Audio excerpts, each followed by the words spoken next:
Essa aula é mais inicial, tá? Então eu vou falar bastante português mais pra explicar. E aí no final eu aproveito e me apresento em inglês pra vocês treinarem. Bora! Hello, hello! Here's V2. So yes, another one. Estou de volta pra fazer o vídeo 2. Let's see. Vamos ver como é que vai ser, vamos ver quanto vai durar. Today I thought about going back a little bit and talking about the most used, the most studied, the most everything verb. The verb to be. Então hoje eu pensei da gente falar daquilo que vocês estão cansados de ver, de olhar, né, na escola, só se fala disso, tarará, a gente só vê, repete, aprende, repete, esquece, que é o nosso verb to be, o verbo to be. Então na última aula a gente viu Shakespeare e vimos a peça de Hamlet, falamos sobre ela, na verdade, né? Mas uma coisa que eu não falei é que a peça de Hamlet começa com a fatídica, famosíssima frase to be or not to be. Ser ou não ser. Estar ou não estar. Eis a questão. Ter ou não ter. Eu sei que essa é a frase que a gente não tá muito acostumado, né? A gente geralmente fala ser ou não ser. Eis a questão.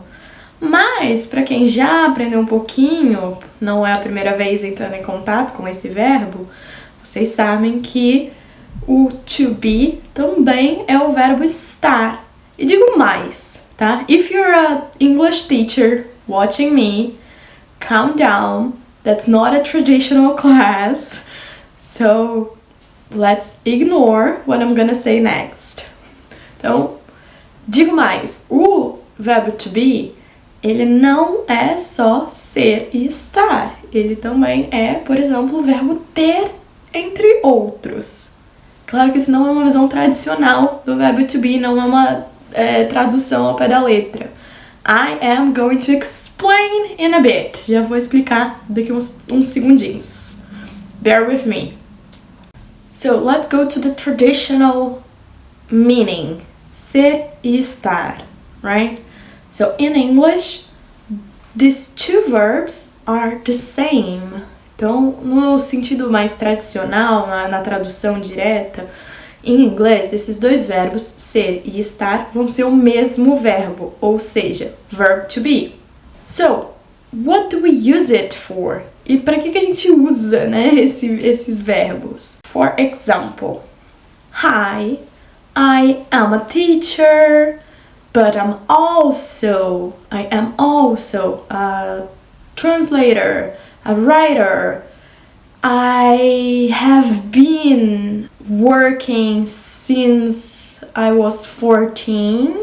I was a babysitter. I was event hostess. What else? I've been social media manager. I've been so many things in my life. So yeah, it's been like 10 plus years working in different fields. I am in Copenhagen right now. I'm living here. But I was in Portugal for 8 years, more or less. Então aqui eu vou lançar um desafio para vocês muito rapidinho aí.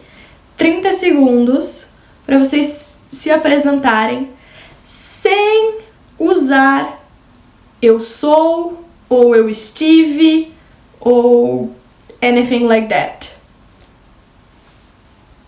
Tic-tac, tic-tac, tic-tac.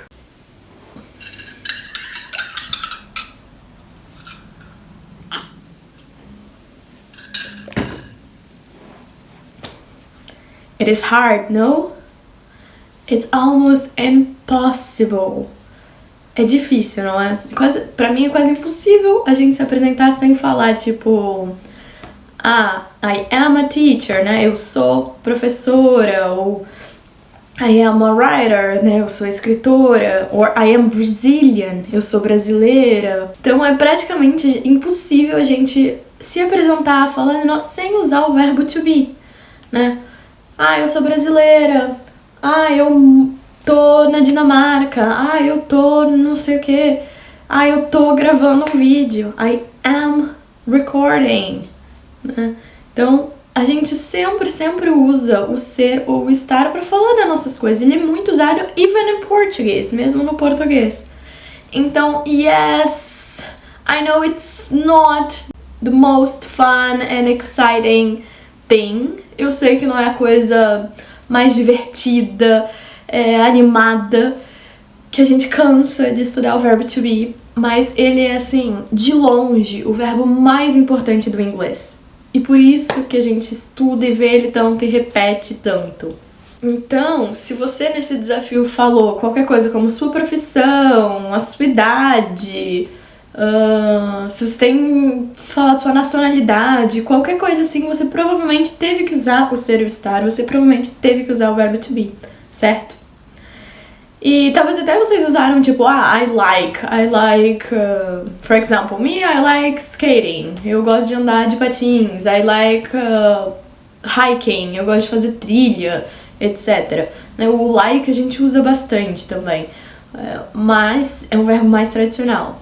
Agora, tirando essas coisas, né, daquelas coisas que a gente gosta, quando a gente se apresenta, a gente vai usar o ser e o estar. E por isso que ele é dos primeiros a serem aprendidos. Now, for the third meaning, para aquele terceiro sentido que eu disse, professores tradicionais não me matem, tá? A gente pode sim traduzir o verbo to be para ter, muitas vezes. Não sempre, não quando ter é no sentido de possuir, né, de ter posse, mas sim quando a gente fala, por exemplo, eu tenho 27 anos. I am 27. É como se a gente dissesse, eu estou com 27 anos de idade, né? Or when we say something more in the sense of existing, né? Ou quando a gente diz algo mais no sentido de existir, de ser, assim. Por exemplo, eu tenho 1,60 de altura. I am 1/6. Yeah, I'm short. I am short. Então, quando a gente pensa nessas características, né, quando a gente tem esse ter no sentido de características, ele vai ser em inglês o verbo to be. É como se a gente falasse eu sou ou eu estou, né, do verbo estar com 27 anos, eu sou do tamanho de 1,60, etc. Então agora você entendeu por que a gente repete tanto o verbo to be nas aulas? Tamo de acordo? Tamo tranquilo? Boa! Então, vamos revisar rapidinho o que é o to be, como é que ele funciona? Eu quero começar falando que o verbo to be, ele é o diferentão da galera e ele tem TDAH. Eu explico. Ele é diferentão porque ele faz tudo fora da regra, tá? Não vai seguir regra nenhuma dos outros verbos. Os outros verbos fazem tudo certinho, ele vai lá e faz diferente. Por exemplo, no presente simples, né? A gente tem todos os verbos vão ter duas formas. Forma tradicional e radical, por exemplo, o verbo run, correr, run. I run, you run. E a forma que a gente chama forma he, she, it. Ele, ela, neutro, certo? Do singular, que é basicamente adicionar o S. Quando a gente fala de presente simples, a gente fala disso. Mas então, I run, she runs. S at the end. Todos os verbos vão funcionar mais ou menos assim. Aí chega o to be e fala, não quero não, sou diferentão da galera, não vou seguir a regra, gonna change, vou mudar. Aí ele vai lá e vai falar, quero 3 formas. Então, uma forma pro I, que é o que a gente mais usa pra falar da gente, I am. Uma forma que vai ser a forma do you e do plural, you are, they are, we are.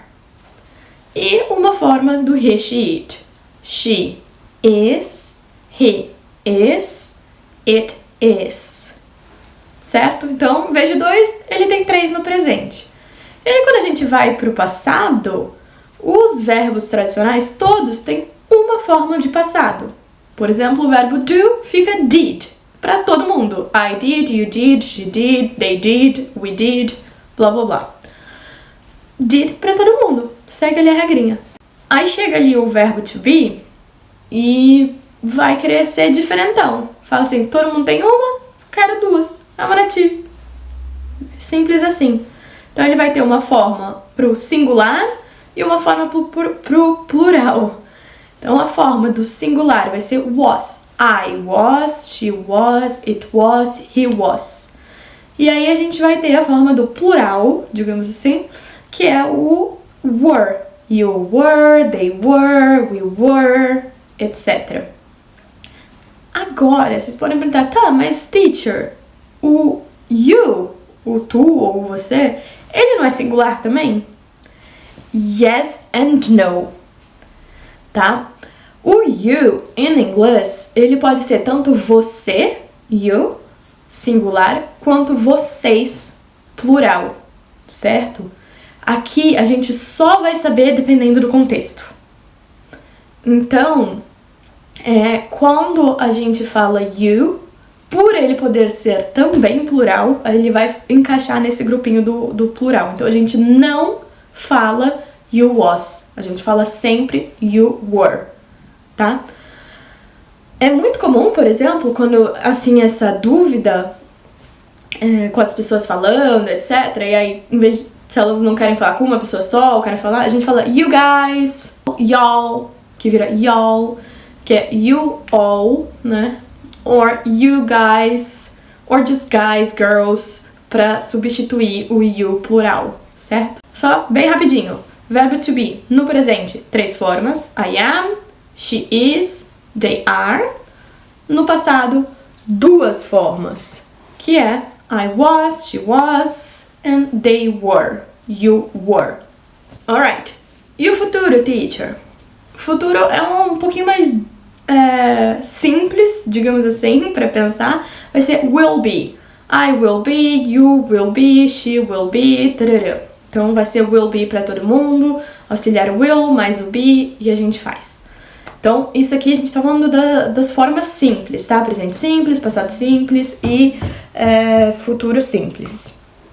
Ok, vocês lembram que eu disse que o to be tinha TDAH, né?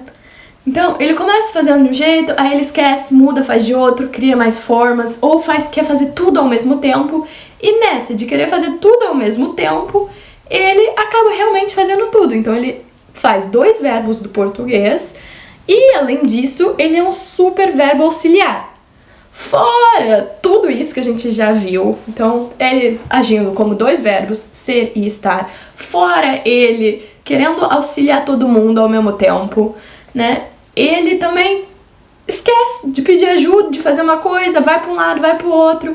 Então, ele tem essas as conjugações diferentes do que os outros verbos e tem mais algumas coisinhas. And I know you think you are not prepared for that, but you are. E eu sei que você acha que não tá preparada para isso, mas você tá, ok? O verbo to be, diferente dos outros verbos também, da maior parte dos outros verbos, não todos, tá? Aqui já não vai ser regra geral, mas ele vai conseguir fazer a negativa sozinha.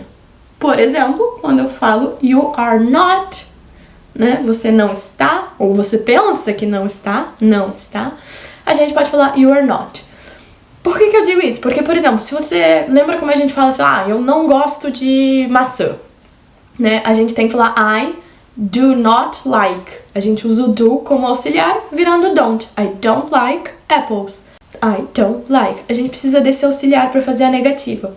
O to be tá ali na dele, viajando de um grupinho pro outro. Não vai precisar de auxiliar, ele vai o are mesmo, direto com o not. Ou I am not ready. You are not ready. She is not ready. E vai bem simples, bem rápido, right? But you are ready. Mas vocês estão preparadas, né? Outra coisa que o to be faz sozinho mesmo, troca, não quer ser igual aos outros, é a necessidade de auxiliar em perguntas ou no passado. Por exemplo, né, quando a gente faz uma pergunta, muitas vezes a gente vai usar o auxiliar. Do you like apples? Você gosta de maçãs? Do you like? Né? E aí a gente põe o do lá pra frente. Quando a gente vai usar o verbo to be, a gente não precisa desse auxiliar. Por exemplo, are you happy with the class? Are you happy? Você está contente com a aula? Né? Você está gostando da aula? Are you happy with the class? O are sozinho, sem do, sem ninguém, funcionando ali, vai pra frente do sujeito, faz tudo sozinho. O verbo to be também não vai precisar de auxiliar pro passado, não vai precisar de auxiliar para fazer pergunta, não vai precisar de auxiliar para fazer negativa, ele vai funcionar na dele, ele tem muitas funções, ele pode ser, pode ser estar, ele pode funcionar como ter, às vezes também, e tem várias conjugações diferentes, tem o particípio passado dele que vai ser irregular também, ou seja, o be, verb to be, vai virar been no particípio passado. E só aqui a título de curiosidade, quando a gente for fazer o contínuo, né, ele vai ser being. Então, I am being called. Então, particípio passado, been. Contínuo, being. Presente simples, am, is, are. Passado simples, was, were. Acho que aqui, se eu me lembrei de todas as conjugações, elas estão aí. Ok? Então, decorar essas conjugaçõezinhas, entender elas. It is very hard, I know. It is the hardest verb in English. Tá? Eu sei que é o verbo mais difícil de todos em inglês. But it's the most important too. Só que ele também é o mais importante. Então tem que decorar, tem que entender como ele funciona. I hope this class has helped. Eu espero que essa aula tenha ajudado a vocês entenderem como ele funciona um pouquinho. It's not simple, não é muito simples, né? But I hope it helped. E agora eu vou me apresentar rapidinho. E aí, in English, full in English, completamente em inglês, né? Pra vocês verem o verbo to be, pra vocês me conhecerem um bocadinho mais. E depois, down in the comments, nos comentários, vocês podem também fazer o exercício, se quiserem, de se apresentarem, falarem um pouco de vocês usando o verbo to be. E ó, sem usar ChatGPT, sem usar tradutor, essas coisas, viu? Porque isso aqui é uma aula gratuita, aberta no YouTube, que vocês podem ver quando quiserem. Não tem ninguém cobrando vocês, isso aqui não vai ter prova. Usar o ChatGPT, usar o tradutor, só vai atrasar o aprendizado de vocês. Então, leave it for when you need it, tá? Deixa isso pra quando vocês realmente precisam. Dediquem a tentar escrever ali. Não sabe uma palavra põe em português, por exemplo, I am professora. Não sei falar teacher, vou pôr I am professora. That's it, okay? So, hi, I'm Luisa. I'm a Brazilian girl. I am from São Paulo, Brazil, originally. But I've been living abroad for 10 years now. I lived in many countries. I was in Portugal for 8 years, but I've been here in Denmark for 2 months now, bit over. I am a summer girl, so this cold weather, it's a no for me, but well. And I love nature, I love the ocean, any body of water actually, and I am obsessed with a specific shade of purple, which is Bordeaux. I love it, I don't know. But I also love pink and any bright colors. Actually, I love colors. I'm all black today, but usually I just love colors. I am the youngest of 3 girls, but I have a little brother. So we are in 4 kids. And I'm a teacher, as you guys know. I am a translator as well, a writer, but I am so much more than just work. I am a creative person. I think this is one of my most important qualities, let's say, or most important characteristics. Love with animals. I'm a vegan. I love dogs, horses, elephant, cows, all of them. Maybe not all of them. I don't like cockroaches as much, but I'm a reader. I love to read.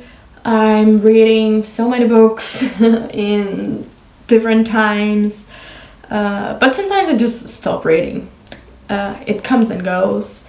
I am a food lover, love to eat, love to cook. I like to think that I am a good friend, even though I am terrible at answering messages of any type of online communication.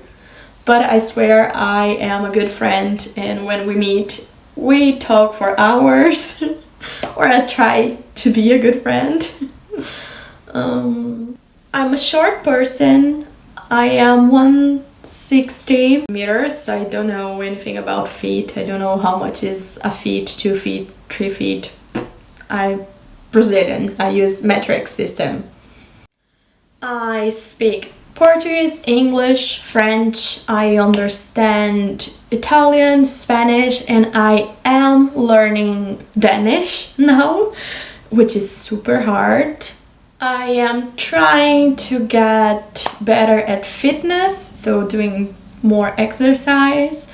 I am enjoying yoga at the moment, and also I'm enjoying just walking around. I'm terrible at doing 2 things at the same time. I need to focus in one at a time and do one thing at a time. I am learning how to bike. Yes, I don't know how to bike. Yes, I'm 27 and... Oh, I'm Sagittarius, if that's something you care about. And I think that's it. I'm very pleased to meet you. I would love to see who you are in the comments, and just keep going. And if you enjoy it, leave a comment down below of what topics would you like to see, what grammar do you need to practice, or just anything you wanted.